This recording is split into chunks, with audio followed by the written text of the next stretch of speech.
He escuchado a través de las redes sociales y de los comentarios públicos que hace la gente de que el señor Correa y un partido aliado con el cual van a participar en las nuevas elecciones se quieren promulgar como los salvadores de la patria. ¿De qué van a salvar a la patria? Si ellos fueron los que la fracasaron. Ellos fueron los que se llenaron de deudas con los chinos afrentosos esos, y que a sabiendas de que los chinos le prestaban el dinero a un porcentaje elevado, igual se lo pidieron, igual se lo pedían. ¿Por qué? Porque ellos sabían que los chinos no iban a fiscalizar el dinero que le prestaban. No le pedían al Fondo Monetario Internacional, porque el Fondo Monetario Internacional tiene reglas claras y fiscaliza el dinero que entrega a cualquier país, no solamente al nuestro, al subdesarrollado, como decía el señor Correa. Nosotros no somos patio trasero de nadie, decía. ¿Y en qué condiciones quedamos ahora? Que se terminaron los 10 años de esa tortura política que tuvo el país y que tuvieron todos los ciudadanos, donde la prensa estuvo amordazada y donde los ecuatorianos nadie podíamos decir una palabra en contra de las ineptitudes que cometían los de la Revolución Ciudadana, entre comillas, que se decían los salvadores de la patria, los que trabajaban por los pobres, los que tenían mentes lúcidas. ¿Para qué eran esas mentes lúcidas? Para insultar a todo el mundo. ¿Para qué eran las manos limpias? Para llevarse el dinero como se lo llevaron. ¿Para qué eran los corazones ardientes?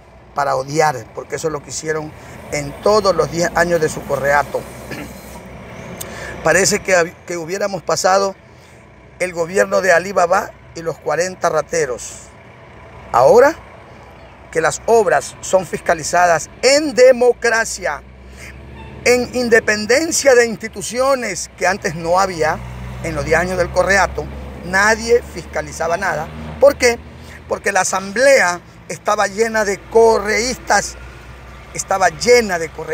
y todo lo que decía Correa lo solapaban, todo lo aprobaban a la medida de la revolución, de la revolución ciudadana.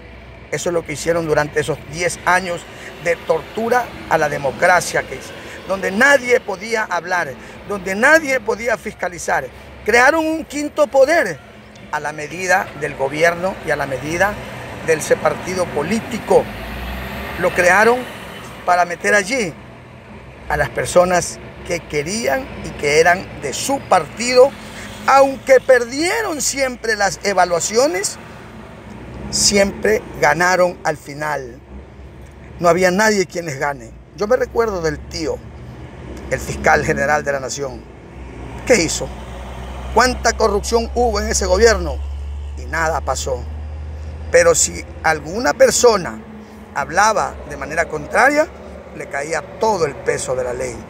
La sabatina, el fiscal y los asambleístas, que eran mayoría. No había un ciudadano que pueda opinar diferente y que tenga derecho a hablar, como ahora en este gobierno. La democracia fluye, al menos, aunque no hay un mejoramiento económico para el país. La democracia al menos la veo diferente. Los ciudadanos podemos opinar, la gente puede salir a las calles como debe de ser en todo país democrático. No escudados en un socialismo mentiroso, farsante y arrasador, sino miren cómo está Venezuela. ¿Cuánto vivió Cuba? 50 años de tortura de esa familia Castro, dueños del poder. ¿Quiénes son ahora? La familia de los Castro, la familia de los Chávez, la familia de los Diosdado Cabello, la familia del padrino del ejército de Venezuela. Todos esos altos funcionarios de todos estos gobiernos socialistas, ricos, multimillonarios, cuentan otra historia ahora después de que no tenían nada. Hablan del socialismo para la gente pobre, pero salieron de ser pobres ellos primero, porque el pueblo sigue más pobre que antes. Jamás el pueblo surgió, jamás el pueblo ha surgido con ningún socialismo. Sinceramente, yo no pertenezco a ningún partido político, ni de derecha ni de izquierda. Pero lo que sí veo, que en cada país donde se mueva el capital, se mueve el empleo. Y a nosotros nos cuentearon, en los 10 años de Correato, nos cuentearon que los empresarios, los banqueros, los hacendados y todos los demás le robaban al pueblo. Pero hemos comprobado que de todas las obras que se hicieron en el Correato en los 10 años, no hay obra en la que no salga podredumbre de corrupción, porque eso es lo único que se puede ver. Full corrupción. Y el señor Correa, solapando como siempre solapó a todos los sinvergüenzas de su gobierno, todavía sigue diciendo que él no sabía. Se entrevista con algunos periodistas y no los deja hablar.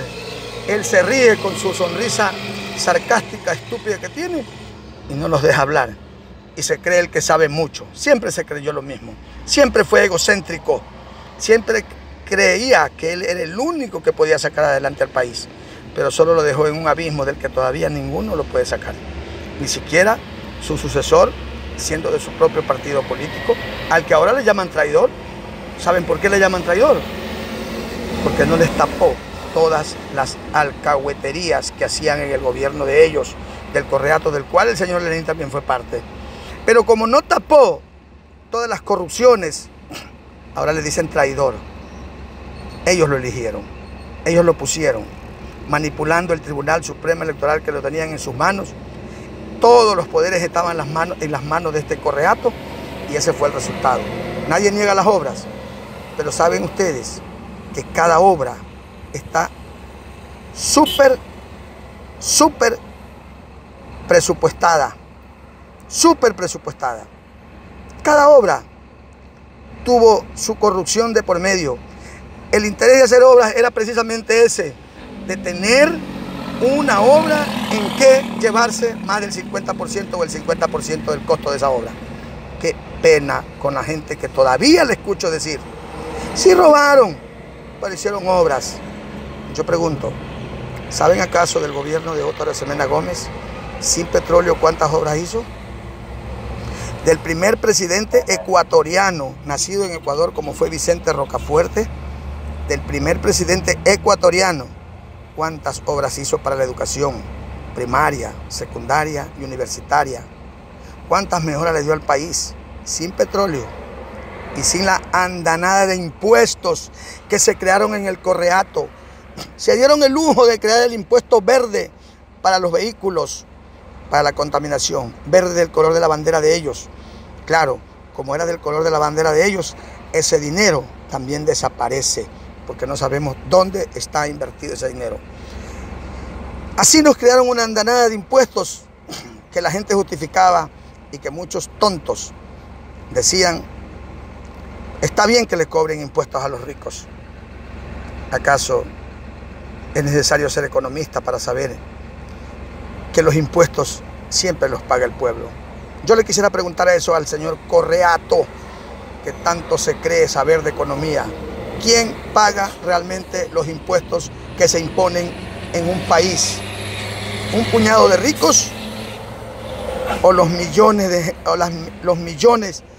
de pobladores pobres que habitan un país? Al menos el nuestro, un país subdesarrollado, donde casi el 70% o 75% de la gente es pobre. Los impuestos están dirigidos hacia allá. Porque si al empresario le pusieron un impuesto, lo transmite al producto que hace, que produce en su empresa. ¿Y quién lo paga? El pueblo. ¿Quién me puede decir lo contrario de eso? ¿Hay alguien que me diga que no es así?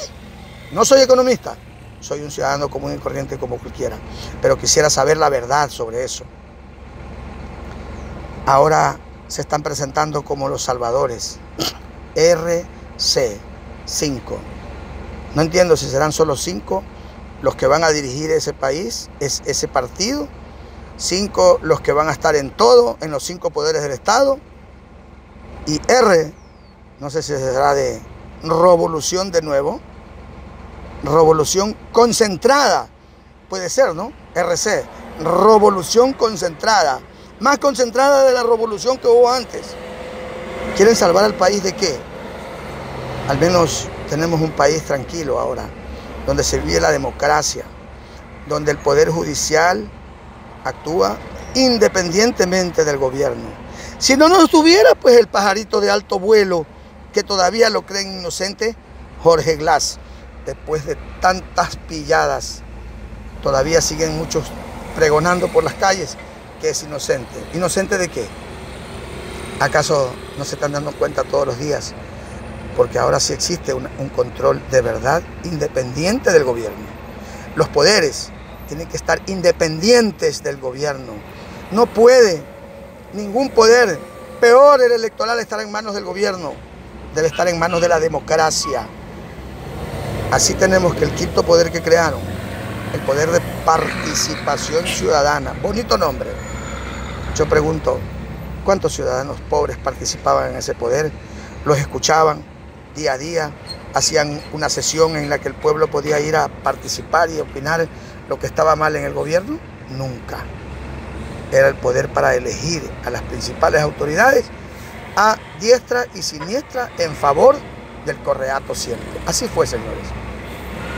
Qué pena con el RC, la revolución concentrada, que quiere aparecer ahora como lista 5, que diga que va a salvar el país. ¿De qué? De lo que ya lo hundieron una vez, lo quieren salvar. ¿Cómo lo van a salvar si tienen la misma filosofía? Siguen pensando en los mismos ideales. Nunca le dieron nada al pueblo. Obras monumentales que ni siquiera se las usan bien porque no están equipadas. Solamente interesaba hacer el casco. Miles de escuelas cerradas en los campos, donde esos niños tuvieron que emigrar a otros lugares lejos, no teniendo ni siquiera dinero para poderse movilizar, y algunos se han accidentado en el trayecto de ir y venir a esas escuelas del milenio. Qué pena con nuestro país. 10 años en lo que solo puedo ver es que el país se ahogó. No me podía callar. Lamentablemente soy un ciudadano que tengo derecho a opinar, y eso es lo que estoy haciendo. Si a alguien no le parece lo que yo digo, opine lo que quiera. Estamos ahora en democracia. Antes no vivíamos en democracia. Acuérdense. Gracias.